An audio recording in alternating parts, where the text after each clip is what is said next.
Now I'm still at a point where my copper hydroxide that the solid that I'm trying to collect is still dripping through my funnel.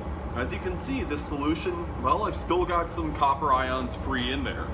Now, what I'm going to do to kind of expedite this process is I'm going to go ahead and move back to trial number 2 of part 1. And in that, what I'm going to do is I'm going to mix 25 milliliters of the copper sulfate solution and 50 milliliters of my sodium hydroxide solution.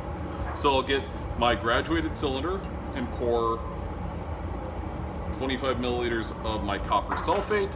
I'll get 50 milliliters of my sodium hydroxide.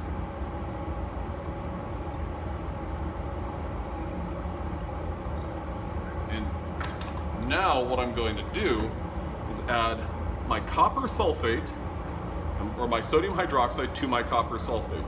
Now it will be interesting to watch the difference that results.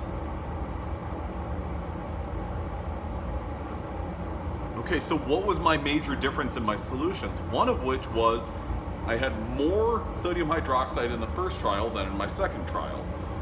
If you look at the solution that results, well, it kind of looks the same because they're equally cloudy, but now what I want to do is I want to go ahead and set up my next trial to begin filtering this copper hydroxide. So for trials number 1 and 2, I produce the same compound. I mix the same solutions with one another. However, I did different volumes, or I did different volumes.